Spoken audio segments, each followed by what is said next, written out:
Hey guys, I'm Liv. And I'm Claire, and today we are going to be talking about role models and the influences that they have within participation and upon participants in sport. So we're kicking off today with Vesco and Wild in 2005 because it's important to explain the differences of a mentor and a role model because they both have very similar but different relationships with a mentee. So a mentor is an advisor, a coach or a guide who has a personal relationship with the mentee or the athlete, and they play an active role in supporting the mentee or the athlete when they are facing challenging tasks or difficult periods. And they are often a role model for the mentee, but doesn't necessarily have to be one. Whereas a role model plays a more passive role and they evolve over time and do not necessarily have to be with a personal relationship or contact with the mentee and the athlete. And in fact, they might not be aware that they are a role model for that particular person. And this is really important because from a developmental psychological perspective, role models can be significant, and particularly for adolescent girls, because this is a time where they identify exploration and development occurs within that. Yeah. So broadly speaking, an individual is basically someone who's perceived as exemplary or worthy of imitation, as Jancy said in 1988. So to kick things off, we found there is substantial evidence that adolescents select famous athletes as role models. There's Fleming et al. 2005, Bertram Thornton 2007. It just goes on really, like there was loads of evidence found, wasn't there? And with evidence as well, you've also got films. So in 2002, Bend It Like Beckham came out, and Jess, who was the main character, was inspired by David Beckham to go and portray to be a football player. And that helps to inspire from adolescents' point of view that famous athletes can be a huge role model in their development and maybe their mindset as well. Yeah, I think that was definitely one of the breakthrough films, probably the first film that I saw as a kid growing up, that I actually looked at and thought, oh, well, I can be a girl footballer. And especially as well because Jess isn't necessarily what stereotypical like tomboy, like footballer. She came through challenges as well because of her religion and her background and belief as well, so that was really an important break a lot of boundaries and barriers as well. Yeah, it did break down quite a lot of issues in just one film, which is really good to see at such like an early year as well. Yeah, and then as well, we've got. I have to edit this bit. That's fine. So as well, because we both coach girls within football. So for us, I coach for an under-9s team, so it's really important to use current examples of particularly like Lucy Bronze, but also for the fact that the girls might see as role models. So they always used to say that it's their parents, or it's an older sibling, or it's a friend, because children in particularly seek autonomy from their parents and significant others, and stars of sports or pop stars or anyone who they might think for them is a role model are essential in the socialisation process, because as well, if you've got a same role model on similar attributes, sometimes then that's how friends are formed. Sorry, I didn't mean to. I found a lot of research in that as well.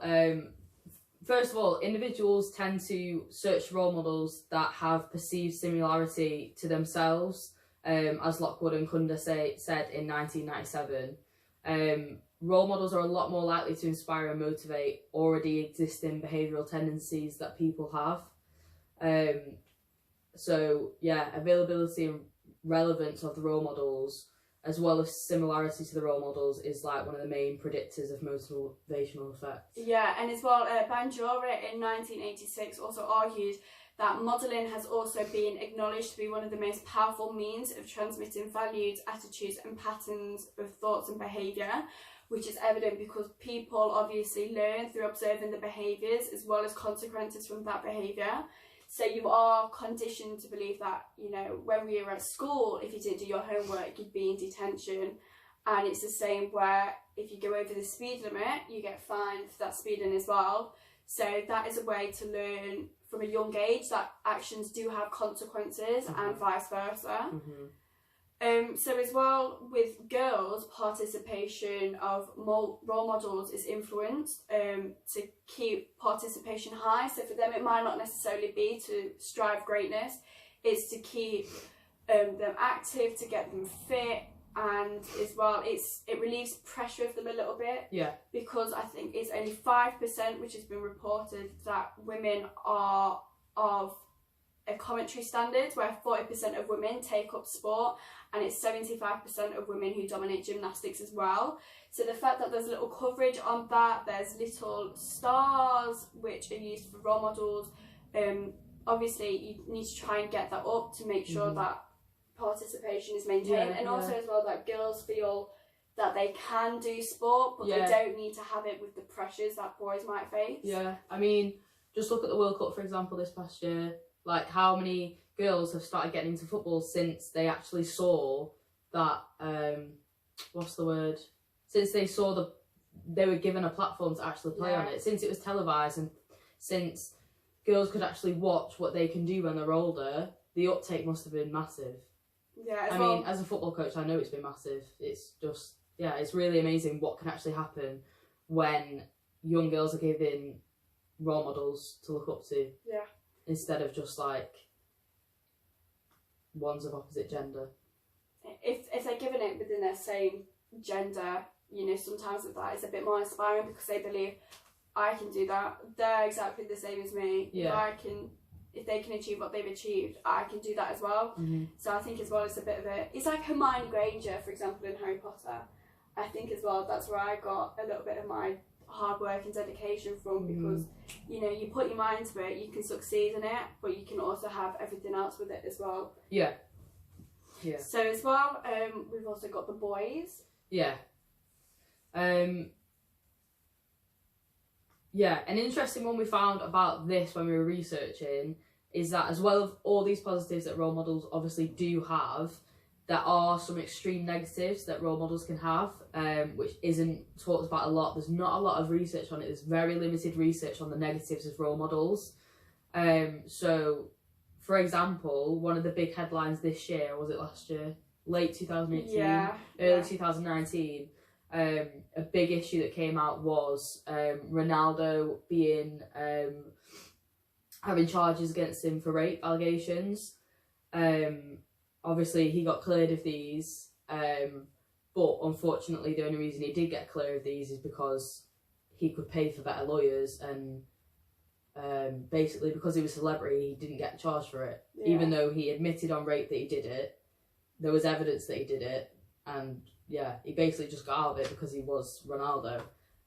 If that would have been any other guy that's not on the role model scale, then I'm sure he would have got sent down to jail for it. Yeah, as well, because he's also a brand for Nike and Giorgio Armani, and a lot of things as well, because they see role models as a brand, because they can sell things, and they can also be the face of it as well. So it's also kind of like a business. But it's important to realise that for a lot of people, particularly children, they have posters of them, of their wall. They aspire to be like that. They look up to them. It's like the film as well, Goal, with Santiago Munez. He looked up to the likes of David Beckham, and I think Ronaldo was in there. Or there were other football players as well. Yeah, I think Ronaldo was in there, yeah. I think he was in the Champions League final. So for something like that, even though the film is fictional, it kind of paves that pathway of he's seen his role model and he's succeeding in playing with these role models, but for him as well, Santiago is also a role model for younger kids, as you could see when he found out his brother for the first time. So it comes in swings and roundabouts that they grow up wanting to be like their role model, but then they also have to be a role model for younger people as well.